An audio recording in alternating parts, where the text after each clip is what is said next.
Hey guys, how are y'all? Happy Wednesday. It's your girl, the Brooke Ashley, and today we are here to discuss The Real Housewives of Beverly Hills, season 14, episode 9.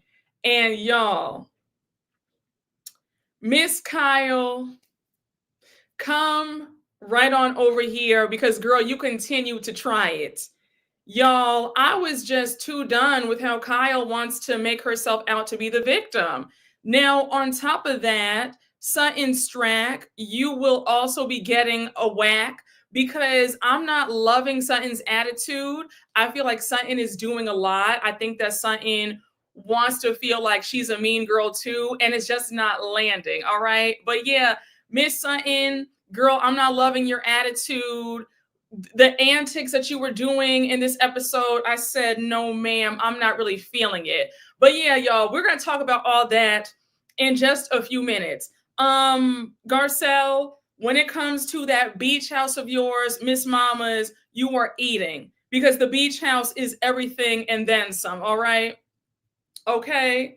Erica, we're going to talk about you. This whole back and forth, you trying to play the middle, trying to play the fence. I mean, girl, it's so obvious that you're on Kyle's side. Just own it. You know, all this stuff about I don't want to be in the middle and I love y'all both. Just own the fact that you are on Kyle's side because of two words, job security. That's it and that's all, okay? Yes, y'all, come on in the room. Make sure that you are liking the video. Let's get it out into the algorithm. And I am making sure I'm posting it everywhere as well. So that way everybody can join in and stay tuned, okay? But yes, y'all, without further ado, let's get right on into it because you guys already know that we do not have a minute to spare. So we open up this episode with Kyle at home. And she is, you know, just by herself in her beautiful home. And she calls up her youngest daughter, Portia. So Portia had spent the night at Mauricio's house. And she's like, hey, Portia, how was it sleeping at Dad's? And Portia says it was good. So now we cut to Kyle's confessional. And she says, the thing about having a big family is that somebody is always home. And then she says, but nowadays, there are more days where I'm the only one home. And it's a very lonely feeling. So now we have Kyle making small talk with her daughter about her car. Remember in the last episode, Kyle and Mauricio bought Portia a brand new Porsche.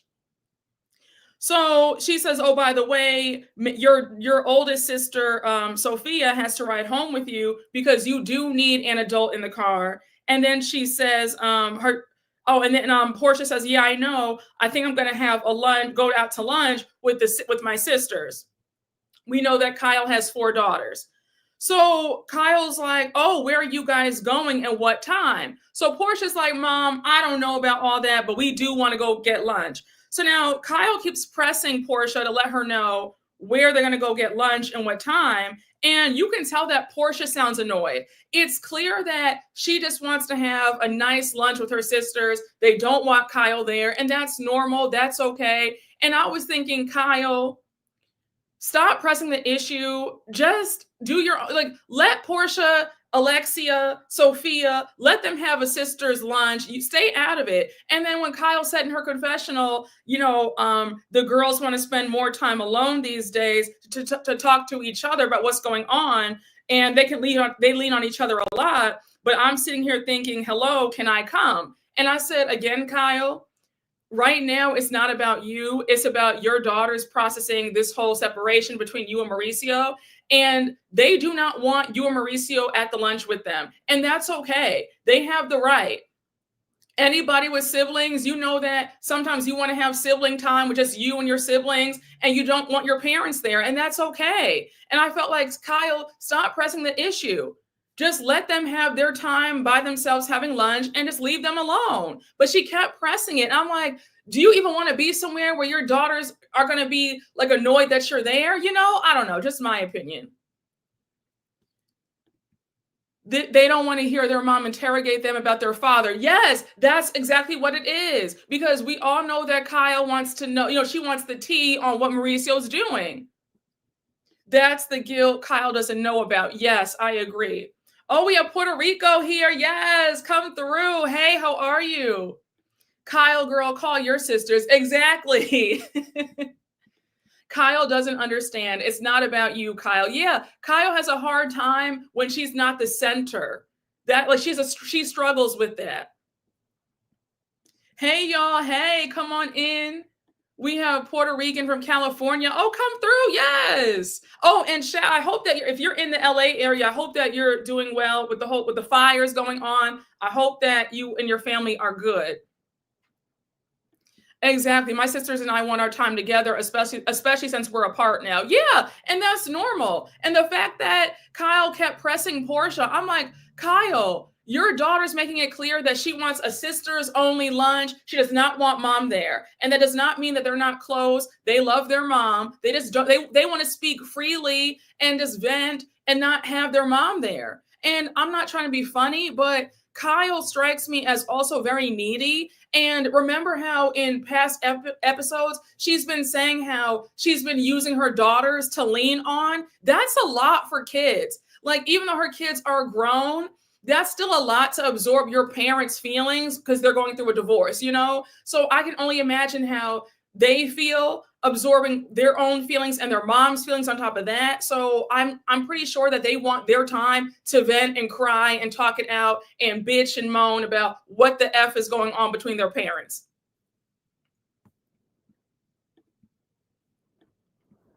Oh, you said your mom does that, trying to invite herself to sister events, and I could tell her sisters were in the background, like, girl, why'd you tell her we're going to lunch? Yes, I got that impression too. You could tell that Sophia and Alexia were there, like, girl, what, like, shut up. You could definitely tell because Portia had to catch herself. She was like, oh, well, I don't know where we're going yet. I don't know what time, but they were already out the door, probably on their way. They probably had a reservation at Mr. Chow or somewhere. They are Cash or somewhere cute. But yeah, they definitely already had the plans all set. Kyle seems draining. Yes, she does. My mama has that bad too, and we be trying to have sibling talk.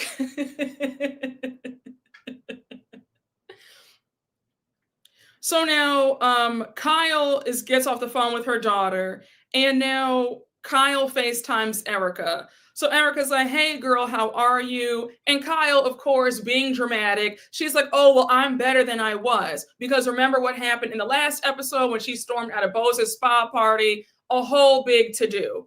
So Erica says, first of all, I just want to say I'm of the belief that too many people are involved in this, and this is like the board of directors. This issue is between you and Dorit, and the rest of us need to butt out. I said, since when, Erica? Because when it comes to anybody else in this group, you are in the mix. You're in their business. So now when it's Kyle, now we all need to butt out. Really? Again, Erica, this ass kissing from you, I don't like it. I prefer you be your regular self, the ice queen, give us bitchy, give us that, but ass kissing does not suit you. No, ma'am. So Kyle says, I'm telling you, all these years in this group, this is the worst that I've ever felt. Then she says, I just don't have the strength to keep doing this. And then she goes on to say, what are we, in a cult? So what was the Fox Force 5? Was that not a cult? I'll wait. Somebody let me know in the comments. Let me know in the chat. Kyle is a hypocrite for her to be so appalled at the group questioning her. So it's only okay when the focus isn't on you. When you're the one interrogating somebody, accusing somebody, now that's fine. But when the shoe's on the other foot, now it's an issue. Now it's, oh, I can't believe this. How dare they? Are we in a cult? Who are we? What? Where was this energy regarding LVP and Denise Richards? I'll wait. Let's also talk about how you guys did Yolanda Foster. Let's talk about that. I was too done. So now Kyle goes on to say, I've had my marriage questioned, my personal life questioned. Now my character and integrity are being questioned. Well, let's stop right here. You are on a reality show where it's all about putting your business out for the show. And for you to say, I've had my marriage questioned, well, you've also questioned other people's marriages and their sexualities too, i.e., Denise Richards. I will never forget how y'all did Denise Richards. Y'all could have given that woman a nervous breakdown the way y'all did her. Y'all, that was dirty what y'all did. So I have no sympathy about your personality or no, your personal life or your sexuality being questioned, because the way y'all tried to out Denise Richards over what was most likely a lie by Brandy Glanville in the first place. And even if Denise Richards did have a threesome or some little relationship with Brandy Glanville, that's nobody's business. But the audacity and the gall for you to twist your mouth and say, my marriage has been questioned, my personal life has been questioned. Well, girl, it's about time, because you've been skating by scot-free since season 1. So you've had a really nice run, Kyle, of the focus not being on you. I feel no way about them questioning you now. It's about time. I'm just like, who do you think you are? Where you can question everybody else, but they can't question you. I said, no, ma'am. I was too done. Oh, let's talk about it. Yup, LVP's brother died and she dragged her. She sure did. She told Lisa was crying. She said, my brother just, he just unalived himself. And Kyle didn't even hug her, didn't even give her a pound on the back. Kyle looked at her straight in her eye and said, oh, well, everybody dies. We all have problems. Pretty much, Effie, we all got pain. She didn't show 1 ounce of remorse or sympathy or empathy or care or concern for her good friend whose brother passed away. So miss me with all this, oh, my marriage and my personal life. No, ma'am. I said, I couldn't believe it. Yup, she said everybody dies. She sure did. Yes, Denise's marriage, child arrangements, adoption, everything was in jeopardy. Yes, it was. I remember that. Yes, she adopted her 3rd daughter. I remember that. Yes, that was all up in the air. They could have ruined Denise's life. Like, people, if you go back I know a lot of y'all jumped on the Beverly Hills bandwagon later on, but please go back and rewatch that season with Denise Richards, because that was troubling to watch. That was nasty work on everybody's behalf. That was disgusting. Denise was saying bravo, bravo, bravo to tell everybody they were jeopardizing her life. No one cared. Exactly. So now, Kyle says, now to have my character and integrity questioned, they can all F off. She says, that's where I draw the line. And all I know is I'm going to say what I have to say to Dorit, and I'm not going to keep discussing this and go down this path anymore. If she wants to move forward, great. But if not, I'm going to disengage from her, but I'm not going to talk about this anymore. Again, Kyle, I don't think that it's fair or it's right for you to feel like you can disengage and not talk about something when you will beat a dead horse when it comes to somebody else any other time. And also, Kyle, throughout the episode, production kept playing the flashbacks of every time you questioned somebody else. And I said, you must have pissed off somebody in production, or they're tired of you too, because they showed the receipts of your hypocritical behavior. And I was here for all of it. I said, production, you guys did your big one, because y'all showed all the times that Kyle is doing what she claims that she hates. And I was here for all of it. All of it. So now, Erica says, I'll leave you with this. If you guys come to some resolution, that's between you two. But yeah, you don't need all of us weighing in. That's BS. So now we get to the next scene, and Bose and Dorit are meeting up for some drinks and a cute little nosh. Now, when I tell y'all, they both looked good. But Miss Bose, I could not stop staring at you in this scene. Bose looks stunning. She looks so ethereal. I mean, the hair and even the camera was zoomed into her face because she looked beautiful. I mean, that skin was glowing. I mean, oh, Bose, you look so good. I said, girl, just all that, just stunning. I was here for all of it. So, I know I keep saying this in every single recap, but I really do like Bo's and Dorit's friendship a lot. I love it. I love how Dorit gave her that really nice birthday post on Instagram the other day. Baby, this duo for me, they are it for me. I just love them. If you would have told me that I would really come around to Dorit this season, I wouldn't have believed you. But not only am I liking Dorit, I love their friendship. And you can go ahead, we can tussle about it in the comments, but I said what I said. you know? Yes, honey. Let's get into Bo's, please. Bo's is so gorgeous. My new favorite housewife. Yes, Bo's is like a work of art walking. Yes, strikingly beautiful. Oh yeah. Oh, she like this scene. Her face. I said that face card, baby. That face card is a Black American Express. What are we talking about? Just the bone. Do you see that bone structure? Those cheekbones. Just.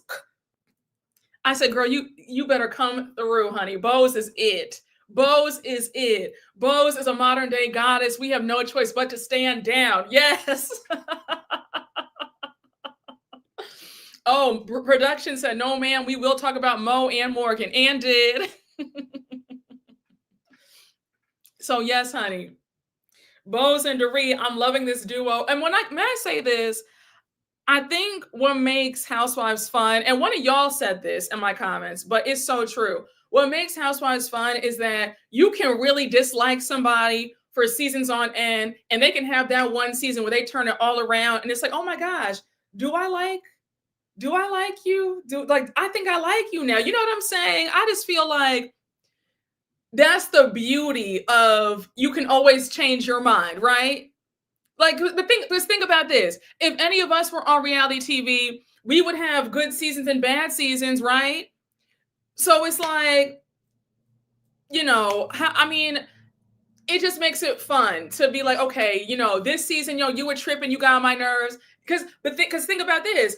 I used to really like Kyle a whole lot in the earlier seasons like 1 through 5. I was like a Kyle stan.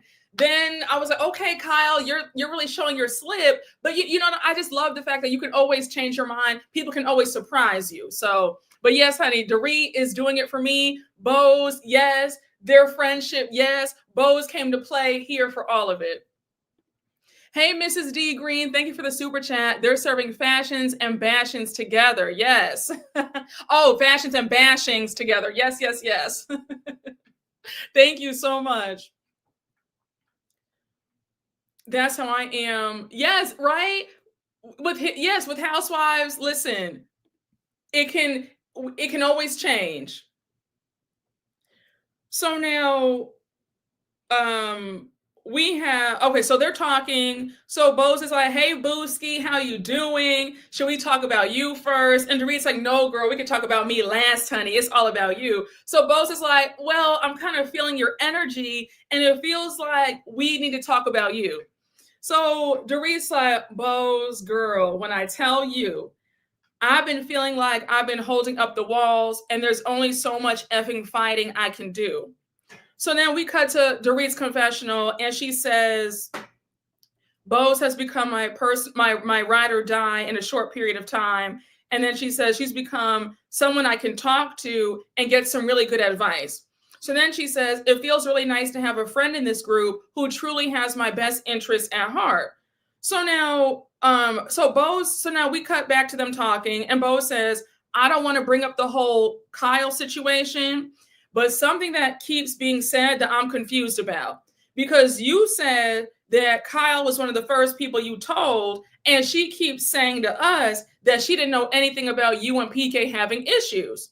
Now, we all know that that's a lie. Production also shows that Kyle is lying, because we see the flashbacks where Dorit, in fact, told Kyle last season, that her and PK were having issues, and that she even thought about, will PK and I even make it? Is that normal? And Kyle's like, yeah, that happens, ups and downs of marriages. Like, I totally get you. I've been there too. So Kyle knew that things were not that great between her and PK. So, Dorit co-signs, and she says, yeah, I mean, that's not true, because a year and a half ago, I told a select few people that I trusted, and she was well aware of that. So now so she was well aware of that. So now Bo says Kyle continues to lie, and she says she's lying about the depth of her relationship to PK, also lying about the depth of knowledge that she had regarding PK and Dorit's marriage. Then she says if Kyle is afraid of looking bad, she looks worse now. I said, girl, clock it. One thing about Bose will make her assessment and it's right on the money. I'm here for it. So you have Bose saying, you didn't say, I think there's going to be a separation to her. And Dorit says, no, I didn't know we were going to be separated until the day that PK said it. So we cut to Dorit's confessional. Dorit spills some tea. I mean, y'all, I was gagged, right? Dorit says, I didn't know that. Dorit says that the day that we decided to separate, it was me, PK, and his sponsor, because we know that PK has been getting sober. He's getting sober. He is a sponsor. He's been in AA, all that, right? So she says the three of us were in our backyard, and his sponsor was pretty much doing all the talking. So she goes on to say that his sponsor is the one who suggested that we take some time apart and separate. She says, I was so taken aback. I didn't ask whether this was PK's idea or whether the sponsor thought that this was a good idea and PK was going along with it. So for all my married folks, please feel free. Let me know in the chat, right? Am I off base with this? I think that that's very out of order for the sponsor to be suggesting that they separate, get divorced. Am I alone in this thinking? I was shocked to hear that. I just said, excuse me, come again. That is not your place. Aren't you supposed to be there for PK to hold him accountable about not drinking? Why are you as a sponsor telling this man to separate from his wife?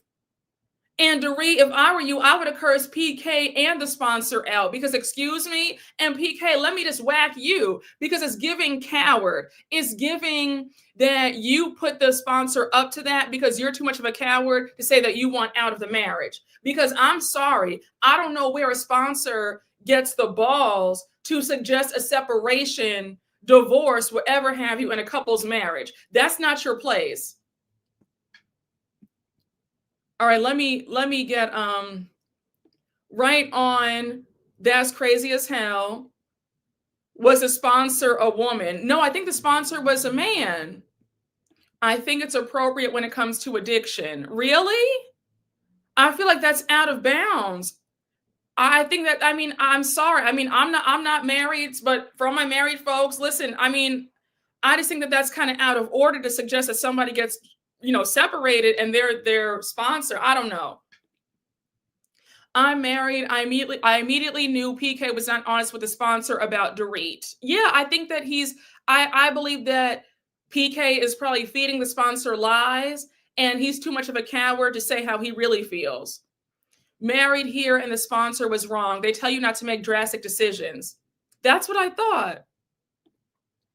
I'm sorry, that's not within your pay rate. Yeah, I agree. I think that's out of bounds. What's more out of order is PK listening to someone outside of his marriage. Yes.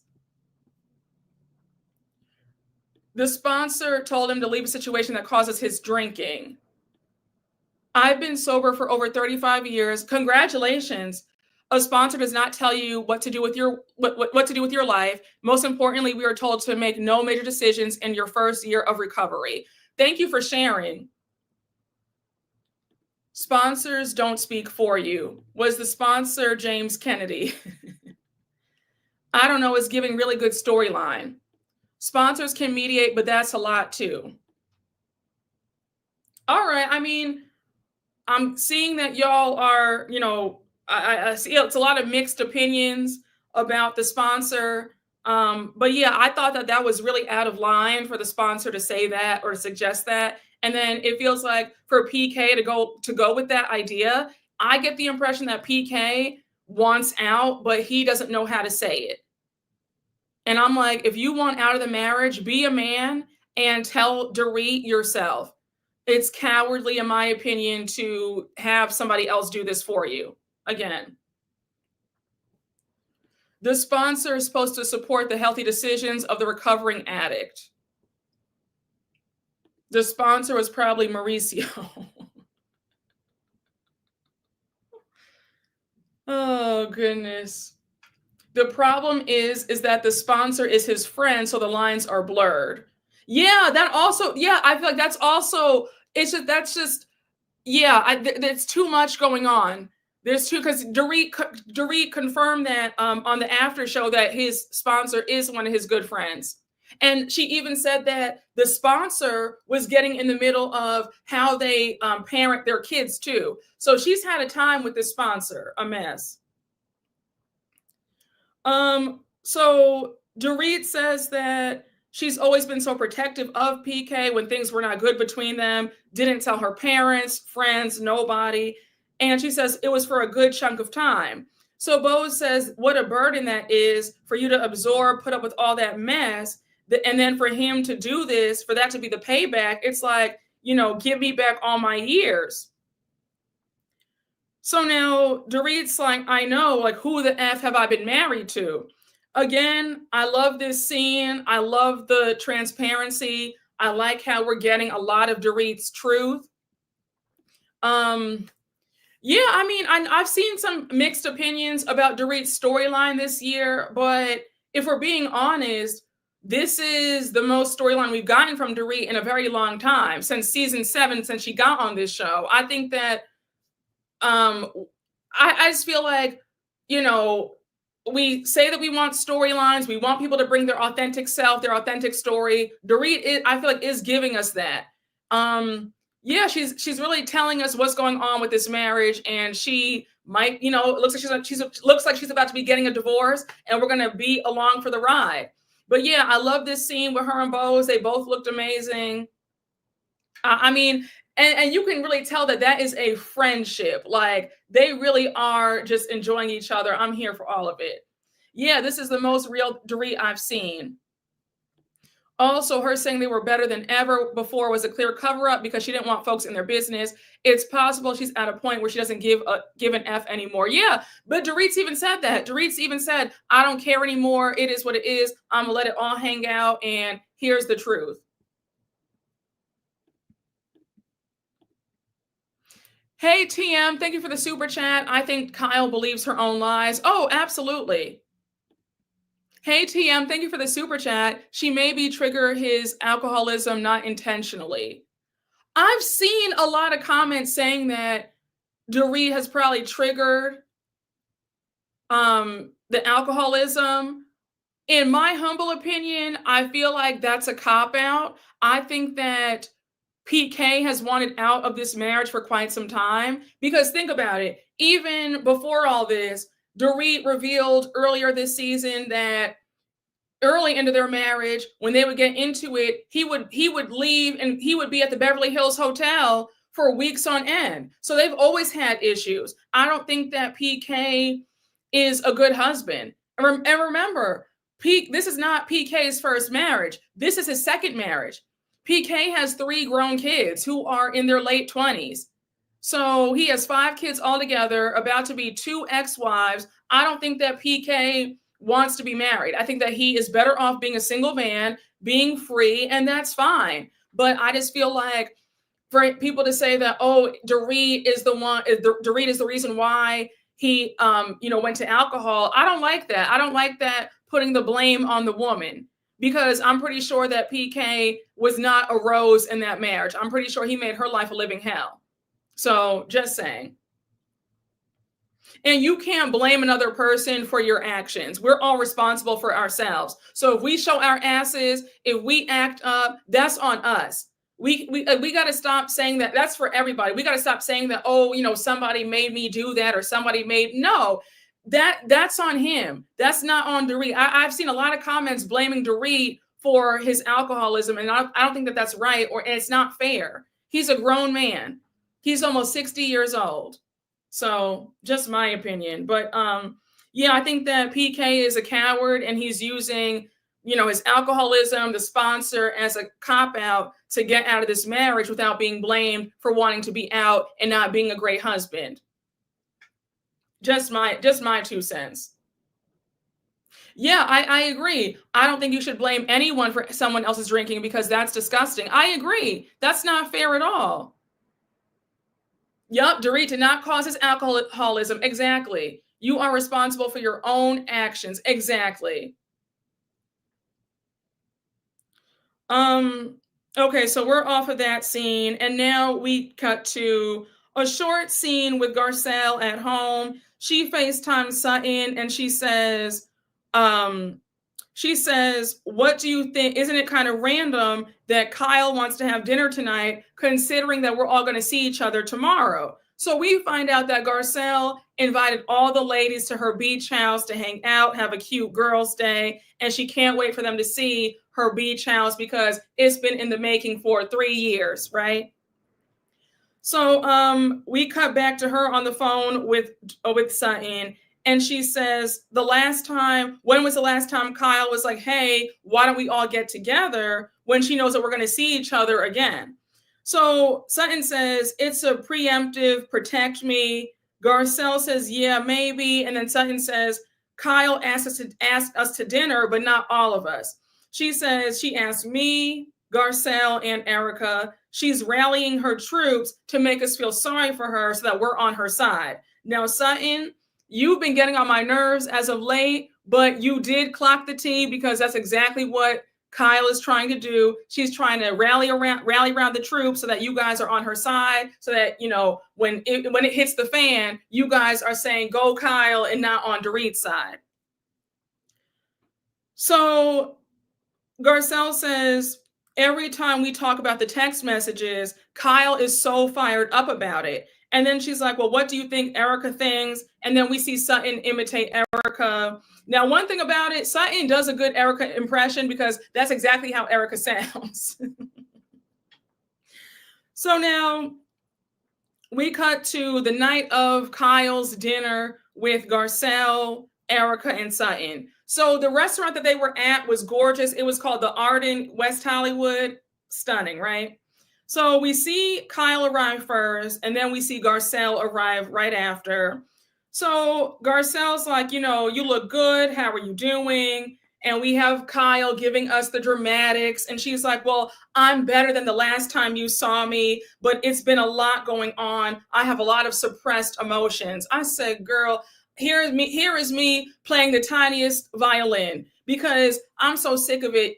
Girl, if you don't see a psychiatrist or a therapist or a shrink, then I know something, because I'm so tired of this whole woe is me and I have all these emotions. I'm sick of it. We all have stuff, Kyle. It's not just you. And a lot of this stuff and this whole situation, you're the reason why things went left. Had you just apologized for texting Dorit's husband, this would not be a thing.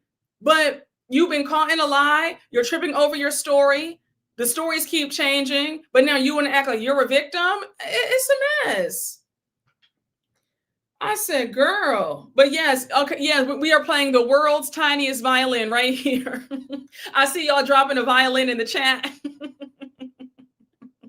Yes. Cry me a river, Kyle. Exactly. Because I don't want to hear it. So, Kyle brings up what happened at Bose's house, and she's like, Bose came in and sat down, and then Sutton was like, well, show the text to everybody, and then you went to Bose's house the day after Chuck E. Cheese, and it's like, you don't even know her. Now, I don't really know why you feel like you have the right to police what Garcelle tells Bose, because we all know that if it were the other way around, you would have ran your mouth to the next person and told what had happened the day before too. So for you to act like, Garcelle, I don't know why you had to tell Bose anything. Well, she's allowed to. She's a grown woman, and you guys are in a friend group where you guys all gossip about what you guys have done behind each other's backs. So don't do that. So even Garcelle clocked it. Garcelle was like, I don't feel like me telling Bose what she said, what she shared at Chuck E. Cheese was a violation. And it's not a violation. So I have to say, I really did enjoy this conversation between Garcelle and Kyle, because Garcelle was really getting to the root of Kyle's BS, and I loved it. So, so Kyle says, when you guys wanted me to read the text out loud, it was like, what is this? What kind of twisted cult is this? So Garcelle says, look, Kyle, if you had just said to Dorit, hey, I talked a little, you know what, behind your back because I was mad at you, that's normal. We all do that. We've all been there. So, of course, Kyle's denying it. She's defensive. And Garcelle makes it clear that when Kyle read that text, Kyle saying, I'll never say anything that you've told me, that sounds like more than just jokes and memes. And she is correct. You maintained for several episodes that all you guys talked about was just jokes, memes, that's it, that's all. Then all of a sudden it's, I'll never repeat what you tell me. And then we find out in the last episode that you guys have talked about other stuff. You said we've talked about Lisa Vanderpump. We've talked about the show. We've talked about a lot of other things in between. So we went from only memes and jokes to I'll never repeat what you've told me to, well, yes, we have talked about stuff in the span of 7 years that we've known each other. So Kyle, once again, take the L on the chin. You've been outed as a liar. It is what it is. I mean, I think it's ridiculous that we're still trying to play these games and none of us are buying it because, Kyle, it's clear that you're not telling the truth and you're making yourself sound and look worse. So now, you have Kyle talk about, well, first of all, I've known him for 7 years. Of course, I have text messages. So she says, but it's nothing about their relationship. Now, Garcelle is just like all of us because Garcelle says, I don't know if Kyle's story is shifting or I heard it wrong, but all this time Kyle has been defending it's just memes and jokes. And I don't know which story is true, but either way, it doesn't feel right. So I said, Kyle, if I were you, I would save my breath. I wouldn't even talk at this point because you keep digging the hole bigger and bigger for yourself. And you just clearly show that you're not being honest and that you've been caught. Period. Hey, Andreas DeWolf, thank you for the super chat. Kyle would run out of any therapist's office like it was that Amsterdam trip, the moment she had to reflect and take accountability. Oh, I agree. But I think that for her sake, she should at least try and go to a therapist. Just try. Maybe a therapist could maybe get to her. Maybe. I mean, I don't have high hopes either, but it doesn't hurt to just try. Hey, Jordan, thank you for the super chat. Thank you for going live, Brooke. I find it funny how Kyle brings up that Garcelle and Sutton don't even like Dorit. What does it have to do with right and wrong? Exactly. She's not used to that with the Fox Force 5. Yes, because yes, with them, with that alliance, they're all about, well, we're going to side with you even if you're wrong because we don't like the other side. She's not used to folks being objective where it's like, okay, even if I don't care for that person, I can still acknowledge that what they're saying is right and that you're wrong. Kyle does not know how to be objective. That's why it's bothering her that even though Garcelle and Sutton have had their issues with Dorit, they can still see that she's full of BS. So that's exactly what this is. And if we're being honest, Kyle doesn't really like Garcelle or Sutton either. Like, can we talk about that? This newfound friendship between Garcelle and Sutton and Kyle, it's not really gelling for me because we've barely seen Kyle and Garcelle hang out. In the 5 seasons that Garcelle's been on this show, her and Kyle have barely ever had any alone time together. They don't really hang out like that. So it's like to see, Kyle inviting her to dinner now. I'm like, girl, where was all this before? You were not checking for Garcelle. And Garcelle even said that in an earlier season. She said, Kyle, I feel like you look right through me. Remember that? And she was crying about it, but she felt left out of Rinna and the Fox Force 5. And she was like, yeah, Kyle, I feel like you look right through me. And Kyle was just like, I don't really care. But now when you need somebody, you need an ally, you need a friend, now you can call Garcelle up. I don't like that. That's very annoying.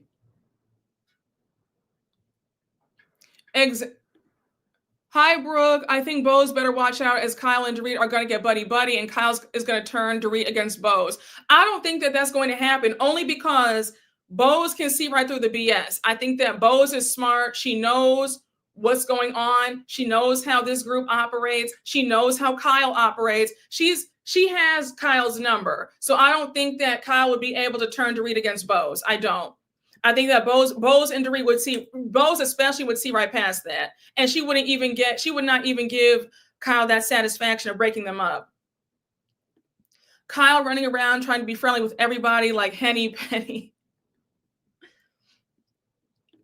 This is why I'm annoyed at folks trying to downplay the genuineness of Dorit and Bose's friendship, but are quiet about how fake Kyle is being with Garcelle and Sutton. It's weird. Yeah, I'm like, let's remember, y'all. Do we all remember? Garcelle made it clear how she felt about the Fox Force 5 and how none of them cared about her. They didn't check on her. None of that.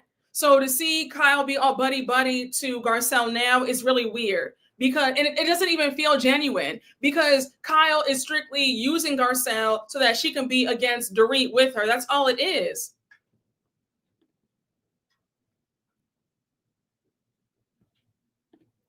Garcelle knows this group now found her position. Why can't I speak today? Found her position, and Garcelle's just showing up to produce these scenes. Yes, I agree. I think that Garcelle has found the rhythm and the flow. I like that Bose uses her business sense and common sense to see the BS. That may be what Dorit needs in their friendship with her. Yes. Hey, TM, thank you for the super chat. I don't like Teddy, but I feel like Kyle doesn't have real friends in the show. They should bring someone from her camp. But Teddy was boring. And even with this whole divorce storyline that she has going on, with her divorcing her husband, Edwin, because she was cheating with the horse trainer. Does anybody even care? I mean, even the tabloids aren't reporting on it because Teddy's just not interesting. That's just the long and the short of it. Yep, y'all said no thanks. Y'all said no Teddy. So now we have Kyle saying, listen, I've been having my marriage scrutinized, my life scrutinized, my sexuality, and now my character. Like I said earlier in the recap, Kyle, you've been on this show for 14 seasons. You've been here since day one.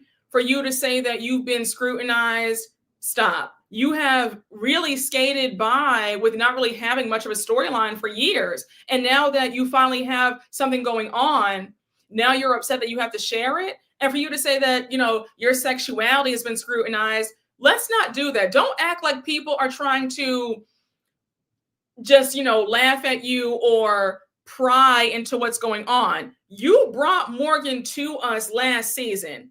Do you not remember? You guys were seen out and about on several vacations together. You guys were out in Paris together, Aspen. You took a trip to, I think, like Puerto Rico. I mean, you guys were zipping it and zooing it all around, okay? Let's not forget that music video, giving very much a Brazzers tea. I mean, stop. Don't say that. Every time you were around Morgan, you had all of your teeth showing, honey, all 32 of those pearly whites showing. You were like grinning from ear to ear. But yeah, you want to talk about, we're scrutinizing your sexuality? Stop, Kyle. That's not what that is. And you even admitted in the first episode of this season at Sutton's party, did you not tell us that you sat your girls down and you pretty much came out to them?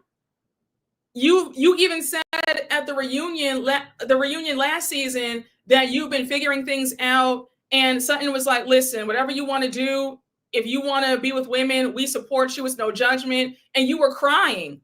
You low-key came out. So how are you going to blame the public for scrutinizing your sexuality when you brought it to us in the first place? We didn't have to know about you and Morgan. You could have kept that hidden. So now you want to, it's blaming everybody but herself. It's just so aggravating. I said, okay, girl, Kyle needs help. It's always something with her. It's never her fault. It's always somebody else's fault. It's her castmates' fault. It's the viewers' fault. When she blamed the viewers in the first episode of this season, talking about, oh, we forced her to come out, or what did she say? She said that we're weaponizing her sexuality. Let me know. She said something of the sort, but she blamed the viewers for pretty much. She said we were projecting our feelings onto her for what her and Morgan had going on. I said, girl, you need help for real. Like, no, nobody cares. You sit up there making this a bigger deal than what it is. You want to experiment, do that, but don't blame us now because we all know what's going on. Like, she's always, yes, she's a perpetual victim. Exactly. Yes, why is it a thing in 2025 anyway? Nobody cares. Nobody cares. Yeah, and that's what gets me. Yes, can we please talk about it? They slut shamed Denise so bad. They did. If we want to talk about, oh, that's not right to out folks' sexuality. Well, let's talk about Denise Richards, because y'all tried to out her. Y'all said that she was having a lesbian relationship with Brandy Glanville. Y'all could have destroyed her marriage with her husband. Is that not outing somebody? Is that not forcing somebody out the closet? So now you want to blame the viewers, saying that we're trying to force you out the closet and how that's not right? Like, how dare you? You know what it is? Kyle got her heart broken by Morgan, and now she wants to blame us for her heartbreak. That's all it is. Because I'm so sorry, girl, that you and Morgan gave very much brazzers in that video, and you were happy about it. So you want to blame us. But anyhow, Kyle says, oh, I've been a good friend to Dorit, and I would never do anything like that. I don't appreciate the accusations. I pride myself on being very truthful. Again, shout out to production, because the way production ate her all the way up. They played those back-to-back flashbacks of all the times where she was running her mouth about everybody else in the group. I said, clock it. They showed when she was trying to air out Denise Richards that one season. Then they showed her airing out Erica when Erica was going through her legal battles with Tom. I said, oh, okay. I said, oh, all right. I said, your production is sick of you too, because they're tired of your lies and your hypocrisy. Production was eating. They ate down. So, we have Erica arrive, Sutton arrives. Now, one thing about it, Erica, that look, chef's kiss did that. Those boots, I said, oh, I need those boots. I need those boots in my closet. I said, whatever Neiman Marcus, Saks you bought them from, I need parts. I need those in my life. If I have any sales associates at Neiman's, Bloomingdale's, Nordstrom, hit my line. If you know where those boots were from, I need those boots. Those boots that Erica had, I said, oh, yes, I need that. She ate that. She has always done a great job with her looks, Erica. I will always give credit where credit is due. The looks have always ate. So now they're all there, and they place their orders, and now Sutton's like, I have to ask, why are we here? So Kyle's like, girl, what? So now she says, well, I brought you guys here because I wanted to apologize for how I acted the other day at Bose's house. But I will say that I said how I felt, and I stand by what I said. I stand by what I said. But I went about it very poorly, and I acted badly about that, and I want to say I'm sorry. So Sutton's like, well, I'm confused. I'm just confused with all the words. Like, why are you apologizing? Why do you feel like you need to apologize? And Kyle's like, was I not clear? I just told you I felt bad about the way that I stormed out of Bose's house the other day. I yelled at you guys. And Sutton's like, oh, so you felt bad because you yelled at us?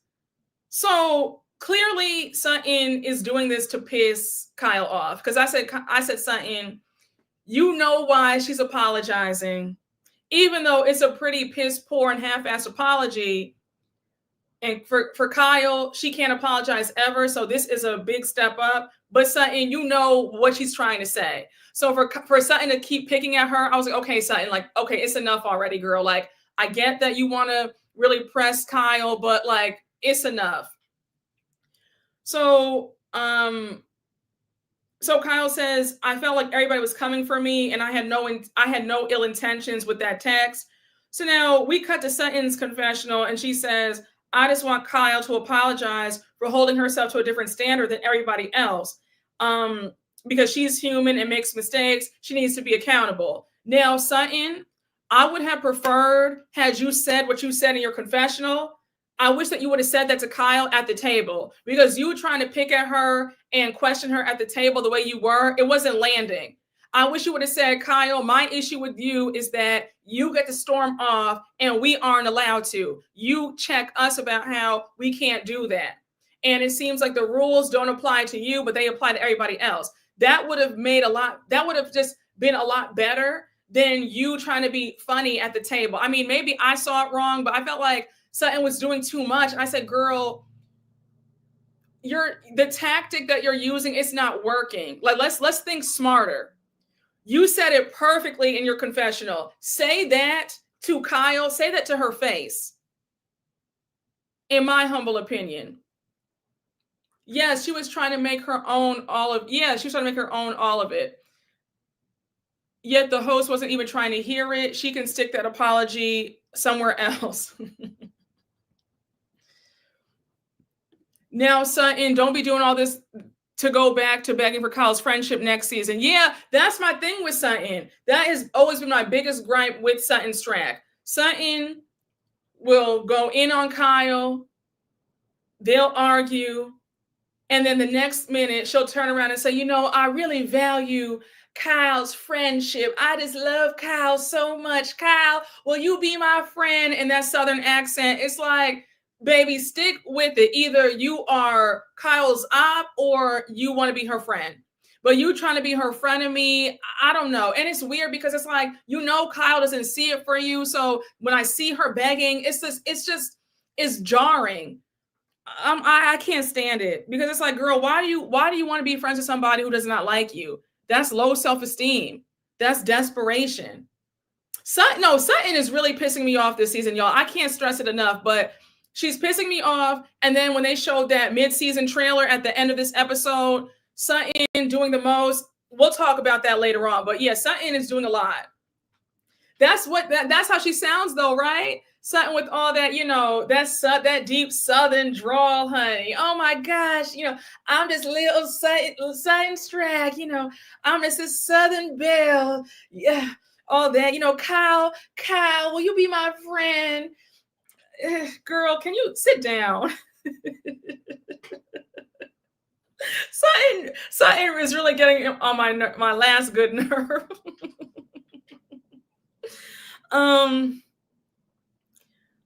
So now Sutton's like, well, can you just recap for me what you said the other day? So Kyle's like, well, I said a lot of things.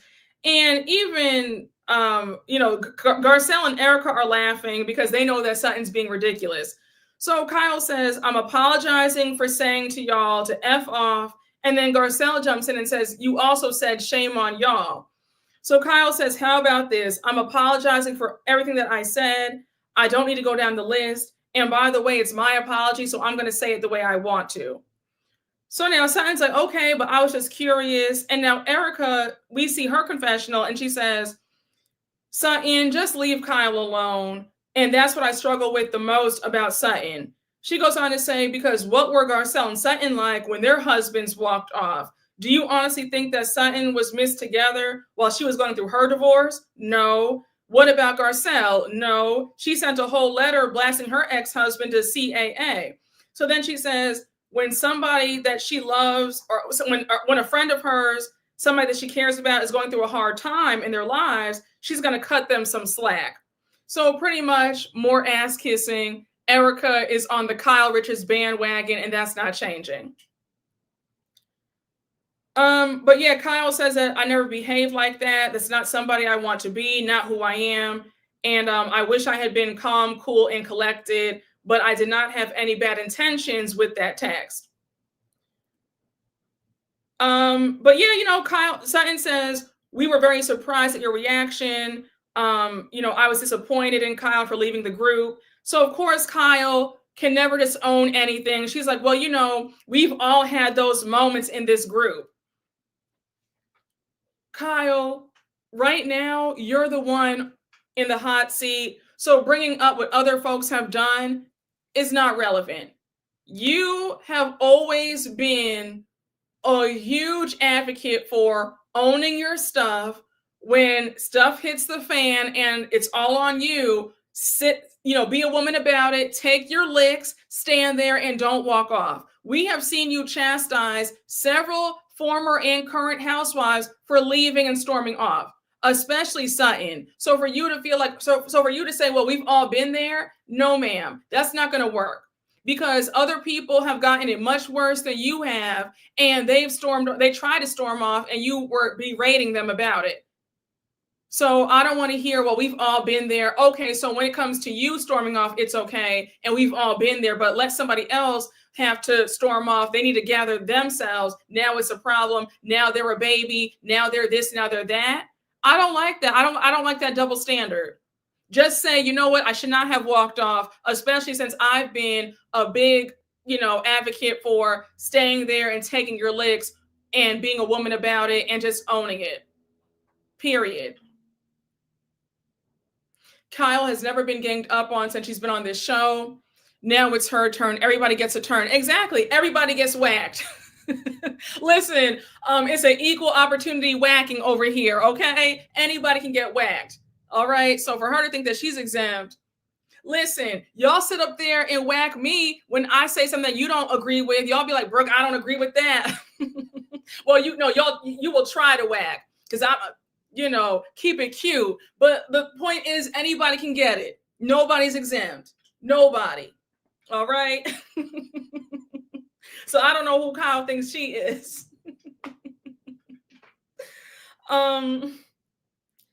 So now it's the day of Garcelle at her beach house. And so we see her there. She has her event planner there. A bartender's there. The florist is there. And I'm excited for Garcelle because one thing about Garcelle Bouvet, she did that with her beach house. That beach house is stunning, gorgeous. So she says she's hoping to have some fun. She hopes the ladies are ready to have some fun, let their hair down, play some games, and possibly twerk, right? So now we cut to Kyle's house because they're all going to meet at Kyle's house and they're going to leave from there. So we see Jennifer Tilly arrive first, and Jennifer Tilly is so cute. Jennifer Tilly arrived with 3 pieces of Louis luggage. I said, I know that's right. So one of the Louis luggages has Garcelle's gift in them. I said, Jennifer Tilly is my kind of girl, honey. I love her energy. She seems so sweet. Like she has great manners. She's fair. She's objective. Like I like her a lot. So now we have, Bose arrives. So Bose is like, this is my first time seeing Kyle since she stormed off. And you would think that Kyle would give me an apology, but I've gotten nothing. Now, Kyle, you really need to be whacked for that because you're in somebody's home. You make a scene like that in their home. You disrespect them by saying, well, F you all. And then you storm out like that. You would be running me an apology.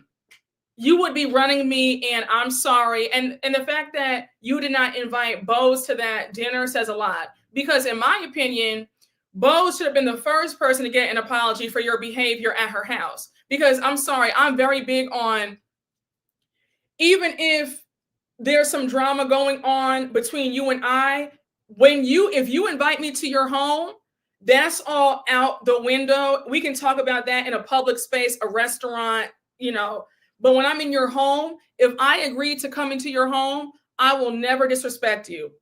Whatever beef that we have, we will talk about it later on, but that is your home. That's where you lay your head at night. I don't play that. And the fact that you would sit up there and run out like that and curse and storm out, make it all about you and Bose's home, no, ma'am. And then for you not to apologize, that's ridiculous, Kyle, because had Bose shown her ass at your home, you would be talking about it from now until the end of time because you don't do that. So Bose is right to say, yeah, where's my apology? Because she definitely is deserved. She definitely deserves one. Yes, yes, yes. She needs to run Bose a gift and an apology. Exactly. I was wondering why she wasn't there. Kyle apologized. She's never going to apologize. Child. She disrespected that woman's home. She did. She did. That's absolutely not. She's part of that Hilton. Kyle has no class. She doesn't. What's so embarrassing is that Kyle is dang near 60 years old acting like this. I know. Kyle done threw her life away for a 28-year-old Morgan, honey. And she's all messed up. Right, Brooke. I would keep it cute. And if the person try me, I'll leave their house. Exactly. Yes, it was insensitive for Kyle to not apologize to Bose. Yes. Some are raised, some just grow up. That's true, clock it. That's why Paris and Nikki don't deal with Kyle. Exactly. And Kathy barely deals with her either. Kyle thinks she's superior to the cast. Oh, she does. Oh, Kyle thinks that she is better than everybody on that cast. Be clear. Because Kyle has always said, that's her show. She always lets us know, she always reminds us that she is the longest running cast member on Beverly Hills. And Crystal, she has that podcast with Cynthia Bailey from Atlanta. And Cynthia and Crystal even said on a recent podcast episode that when she joined the show, they all said, just so you know, this is Kyle's show. And Kyle will even tell you, like, this is her show. So from there, Kyle's head is swollen. She thinks that she is bigger than the program and that it all revolves around her. But absolutely, Kyle moves in that way of she's above the entire cast. And they better bow down and kiss her feet. And I'm happy that a lot of these girls are saying, no, ma'am, we're not doing that.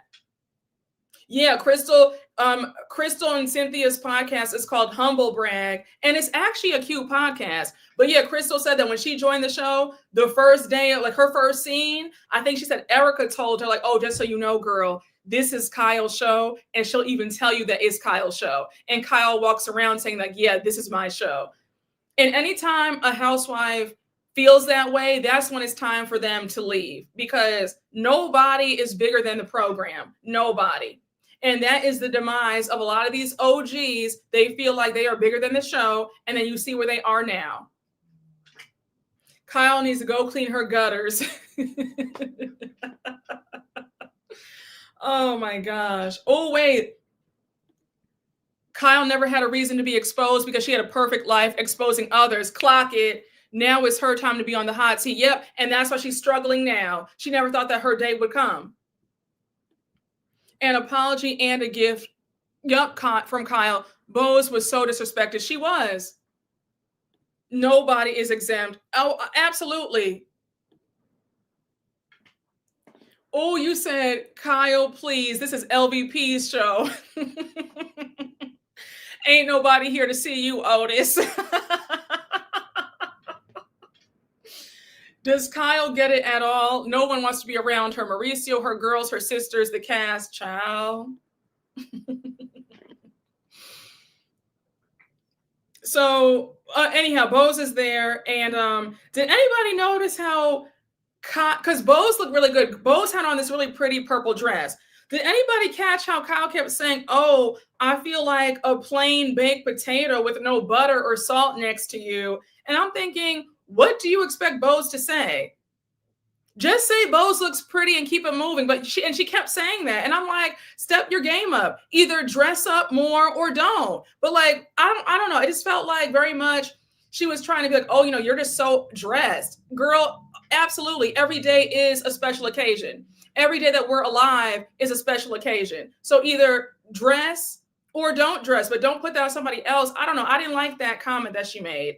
Like, that's not Bose's fault that you want to be plain Jane today. I can't stand that. Can I tell you something? I cannot stand folks who will be like, oh, you're overdressed. No, I'm not overdressed. Like, oh, you're doing all that. I'm like, okay, yeah, I am doing all that. You didn't do enough. Like, drip or drown. Like, I don't have time to be sitting up there massaging folks' insecurities because they didn't do it up. Because listen, when I go out, I step. I have my heel, and baby, I have a good 5-inch Louboutin on. What? I dress. I'm not going out my house looking plain. And if you want to look plain, that's your prerogative. But you're not gonna sit up there and make me look plain. No, ma'am. I'm dressed. What? A full beat, sexy outfit on. What? I don't have time to be stepping out my house looking like any old way. No. I said, girl, put your insecurities somewhere else. But yeah, I said, no, ma'am. I did not like how she kept saying that, oh, I feel like a plain baked potato with no salt and butter next to you. Okay, girl, and you do next to Bose. And like, talk about it. Talk about it. Bose is doing too much because Kyle's doing too little. And clock that. Smells like hateration and holleration in the dancery. Exactly. I just said, girl, what? You're not say that. Let him know, and you will not dim my light. Exactly. What? Okay, you better drip or drown. Like what? Nobody got time for this. You mad because somebody looked good, and you came at your house looking any old way. You could have looked good. Nobody told you to come out looking crazy. You obviously liked looking crazy because if you didn't, you wouldn't have come out like that. I was too done with her. And I was like, I don't know what she expected Bose to say, because even Bose ignored it. She was like, okay, like, I don't know, like, whatever that means. Oh my gosh. Yeah, Kyle definitely gives slick hater. Absolutely. Kyle very much. Because I did not like that comment. I was just like, okay, girl, whatever. So now we have Sutton, Erica, and Dorit arrive. So they're all like, oh, Dorit, how are you doing? And Dorit visibly looks like something happened, right? So she's like, well, I don't even know what day we're in. You know, me and Jagger went for a walk. We walked the dog earlier this morning. And Jagger's like, Mom, can I ask you something? And they're like, and Bose is like, uh-oh, like, girl, what happened? So Dorit's like, he asked me, Mommy, are you and Daddy divorced? So they're all like, oh my gosh. So she's like, no, why do you ask that? And then she says that her son said, did you post something on Instagram? So then Erica says, I know that Dorit tried her hardest to protect the children, but in this age of social media, it's damn near impossible. So Dorit says, she told him, honey, marriages have ups and downs, and Daddy and I need some time apart. So her son Jagger said, but will you guys will always be best friends, right? So Dorit's like, well, I sure hope so. So as Dorit's trying to finish the story, Sutton interjects. Sutton, it's gonna be you and I right here, because I would have gone off on you had you done this to me. I would have really gone off. Sutton's like, well, speaking of best friends, I got a note from Garcelle that she wants today to be positive and fun. Put everything aside, but we need to get going because it does take a while to get there. So I said, excuse me? You just interrupted this lady's story to tell them that? They know how far they are from Garcelle's place. Kyle hired a car service for all y'all to get there. So I already know that you guys were on schedule to head out soon. Dorit's story wasn't going to be but another 5 or 10 minutes. So you're telling me that you had to leave right then and there? I'm telling you a story. No, wait, let's back up, because Sutton, you were the first one this season who said, Dorit, if you need me, I'm here because I just think about your children. I really care about the children. She's telling you a story about what took place with her child, and you interrupt her like that to say, oh, we got to get going to the beach house. Excuse me? And I love how Sutton was like, I love how Dorit was like, Sutton, you really are a weirdo. She was like, you're a weird flower. I was like, she is. Like, I'm not trying to be funny. Like, Sutton, she has had her iconic moments in previous seasons, but don't forget that when she first came on the show, I wasn't feeling Sutton like that. I thought that Sutton was rude, and Sutton was able to win me over. But that first season, I thought that Sutton was rude, and that rudeness jumped out again. I wasn't here for that. You need to work on your timing. And for you to be this Southern belle, this rich Southern belle with old money and manners and etiquette, you should know better than to do that. That was nasty, Sutton. That was really nasty. I said, are you okay? Are you well? And then you were like, well, I'm sorry, but we have to go. And I said, and you wonder why Dorit does not like you or see it for you because of weird stuff like that.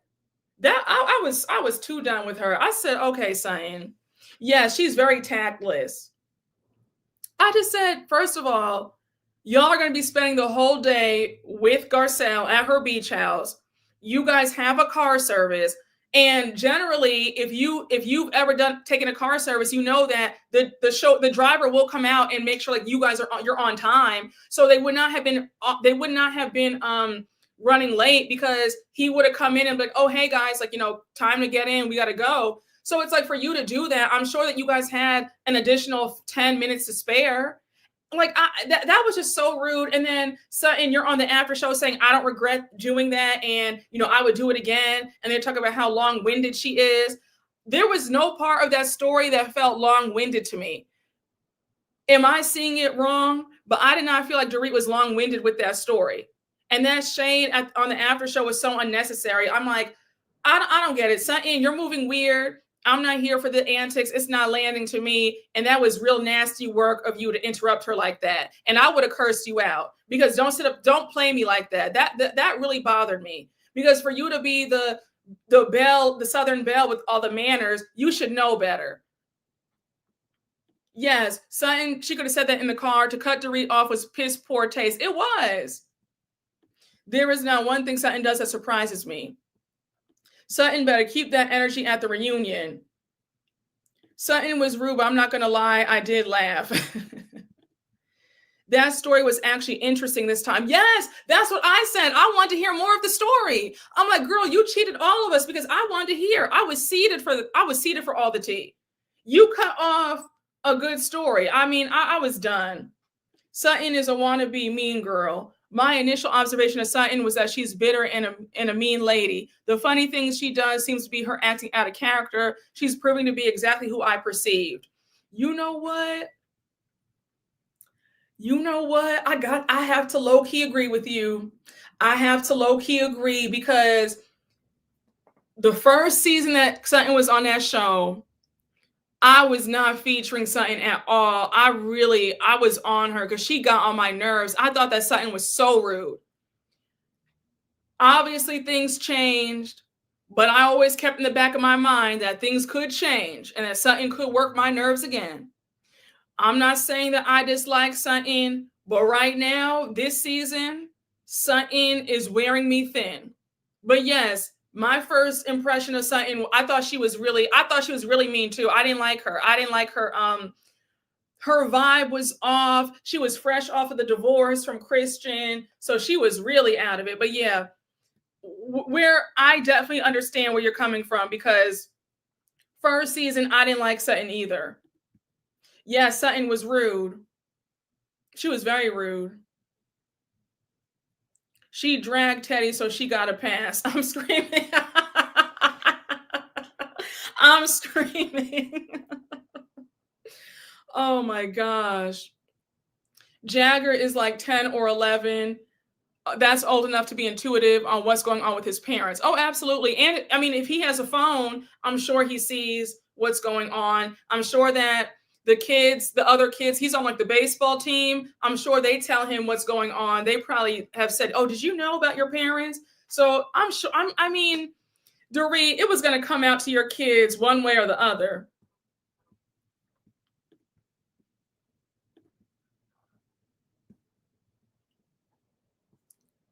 Let me read some super chats. Hey, Libra Baddie 717. Thank you for the super chat. Kyle is a professional victim. Hi, Brooke and everyone. Hi. Yes, she is. It's always a sob story with Kyle. Hey, DM Rocks. Thank you for the super chat. Hey, did you see the mid-season trailer? Because the way Sutton's mother talked to Garcelle was horrible. We're going to talk about that at the end. I was livid watching that. My blood was boiling. And I think that that's like going to be like the next episode or the episode after that. I was livid when I saw that. I said, girl, excuse me. I said, pardon me, ma'am. No, that bothered me. I was really upset by that. Hey, TM, thank you for the super chat. To be honest, I get why the girls gained on Sutton because she can be so annoying. Also happy to support you, Brooke. You have a talent at presenting. Oh, thank you so much. Thank you. Hey, TM, thank you for the super chat. Sutton was rude in the beginning in season 10, but the viewers didn't pick it up at first. I thought that we did. I remember on social media because when Sutton joined the show, I think that I was just starting my YouTube channel. And I remember, I was always really big on Twitter, but like talking about it on Twitter, I remember that people thought that Sutton was rude. I remember a lot of us thought that Sutton was like insufferable, if I remember correctly. Hey, TM, thank you for the super chat. To be fair, I think Sutton wanted to support Garcelle, but it came out wrong. I mean, I can see that, but there's a way to do everything, and that just wasn't it. You just can't interrupt like that. And then the fact that she didn't even say, oh, well, I'm sorry to hear that. It was just strictly like, okay, well, it's time to go. Like, what? Yeah, Sutton was not that liked on social. She wasn't. She was not. Child, y'all talking about Sutton's mother. We're going to talk about her at the end of this. We'll talk. We're going to talk, okay? We're going to have some conversation because that was troubling. The way she spoke to Garcelle, I said, no, ma'am. Yes, that's the perfect word for her. Sutton is very awkward. She is. People thought Sutton was kooky.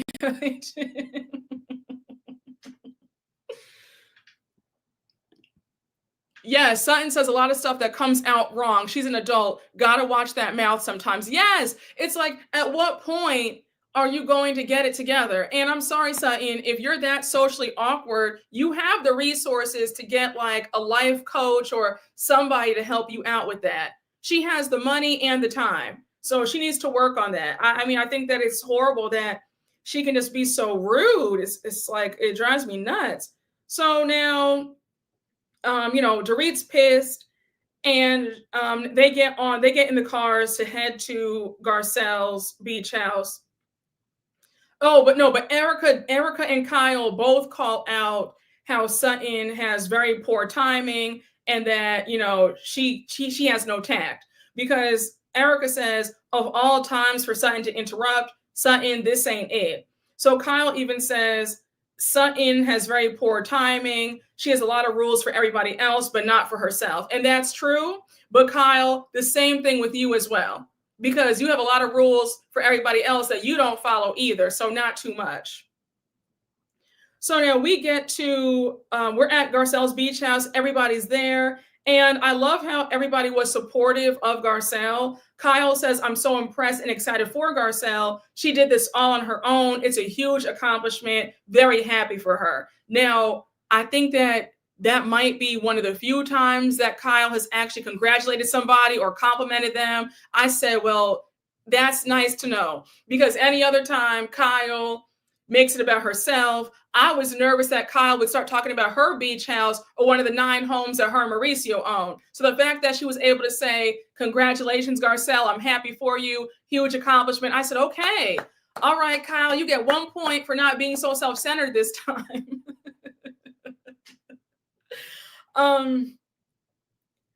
So now so I thought it was cute. Garcelle has comfy loungewear for all of them. They can relax in it. And now we have Jennifer Tilly give Garcelle her housewarming gift. So she got Garcelle a really cute Dolce & Gabbana toaster for $700. When I tell you, Jennifer Tilly, we are just right here. I mean, she is truly like a good friend. Like, she's a good human. I just, she shows up. She's not empty-handed. She's not going to ruin your time. She's not going to disrespect you in your own home. Like, she knows how to act. The toaster was so pretty. I said, now that is a gift. Now, did you guys notice how Erica was eyeing that toaster? She was like, oh, Jennifer Tilly and all of her things. I said, oh, girl. I said, baby, Jennifer Tilly and that money gets you worked up, don't it? Yes, she's campy and such a big heart. Yes, baby, that toaster was everything. I said, oh girl, I love it. Love, love, love. So now it's time for them. They change into the loungewear that Garcelle had for them, and now they take golf carts to the beach. So when they get to the beach, Garcelle had a whole setup. She had a bar with a bartender, a really nice, like some couches, and a really pretty table with food decorated nicely, flowers, the whole, like everything. Garcelle, you did that. I said, Garcelle, it's tens across the board. This is how you host. Love it. So we have Dorit at the bar. She's ordering her signature drink, Belvedere with club soda, 3 lemons, carcass out. So we have Kyle walk up to the bar and she orders a non-alcoholic beer.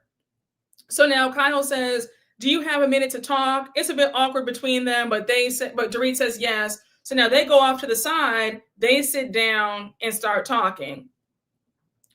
So Dorit's like, first things first, Kyle, do you consider us close friends?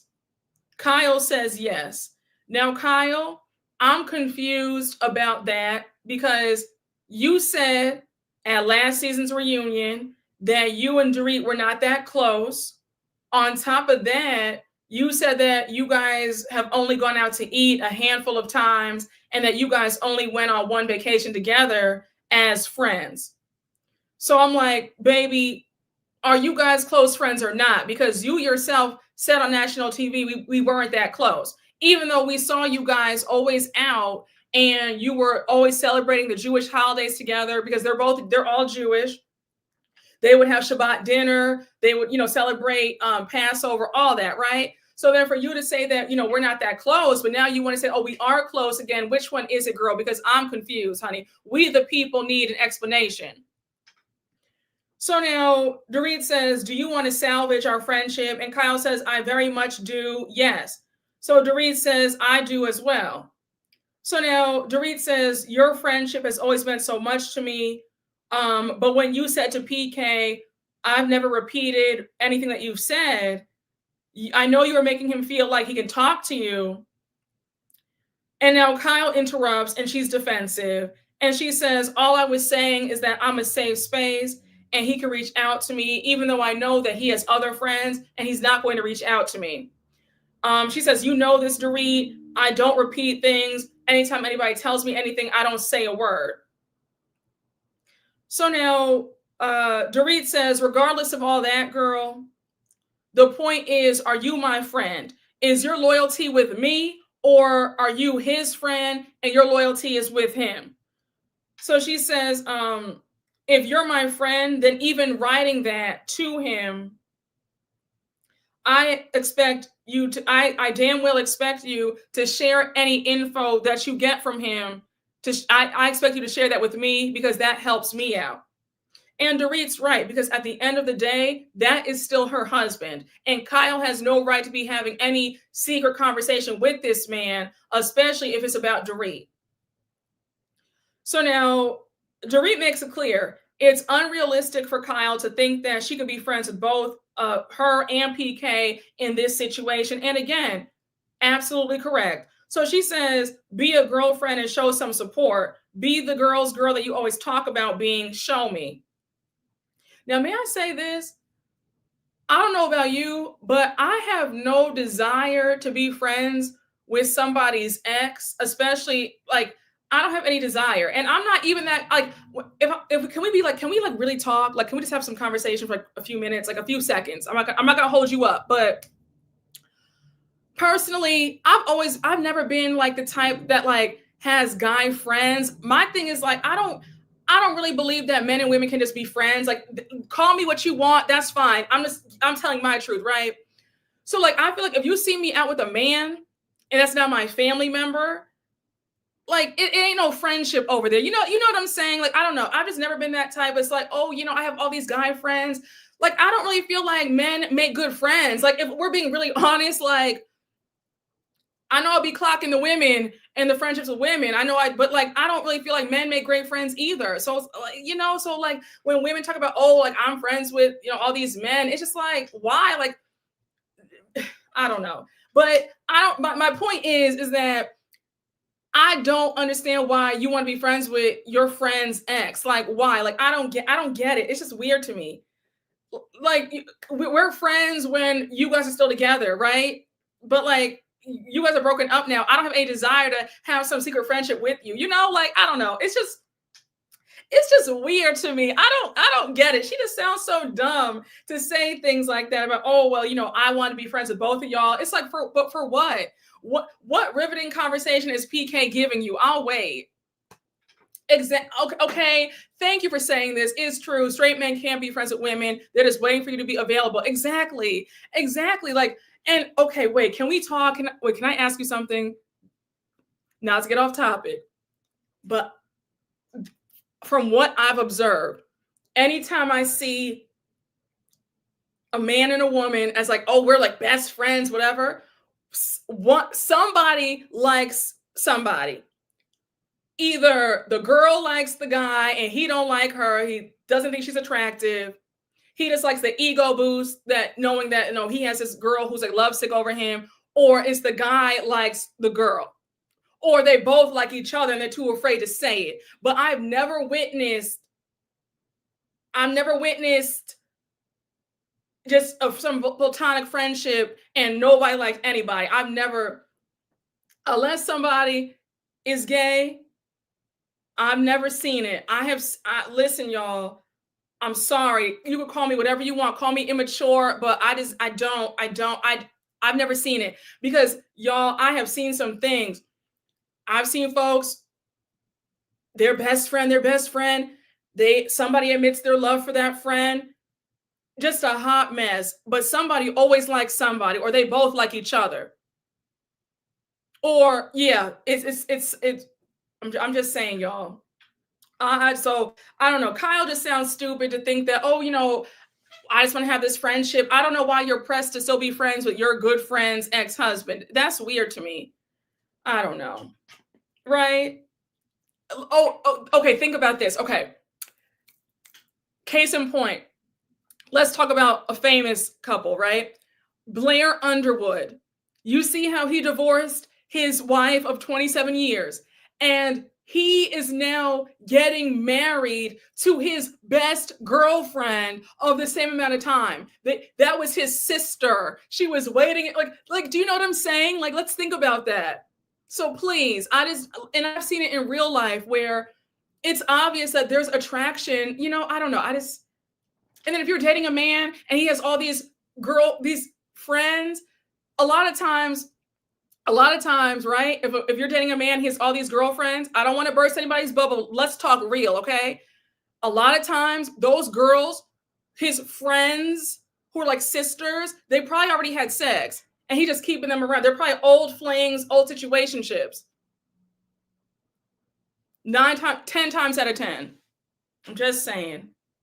I'm just saying. Oh, you said low down and dirty. I'm just saying.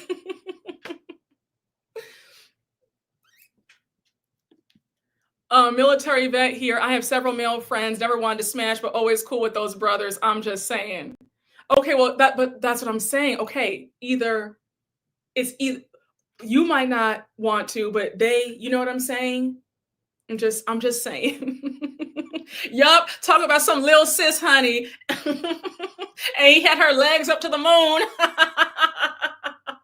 And he busted wide open, talk about, oh yeah, that's my little sis, honey. And little sis, okay, let me stop before they. All right. Okay.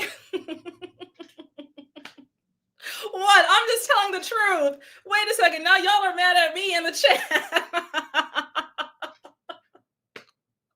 I'm just saying. He's talking about his little sister. If that's not a blood sister, okay. Listen, okay. Little sis was busting it open, okay? Please. All right, ain't no little sister. Oh, goodness. But okay, yes, no, one of y'all made a great point about Kyle probably wants access to PK so that she can get information on Mauricio. I do believe that as well. I do believe that, but I also feel like she and PK were talking about Dorit like a dog as well in those messages, because we know how spiteful and petty Kyle can be. We know how spiteful and petty that PK can be. So best believe that in some of those messages, they were also talking about Dorit as well. Again, y'all, listen, I'm just saying, just my opinion. Don't get flustered about my opinion. Just from my observations, that's all I'm saying. I'm not saying that, I'm an expert or I know everything. I know very little, but I'm just saying from what I've observed. That's it. God bless all y'all who do have male friends. Happy for y'all. God bless. That's all I'm saying.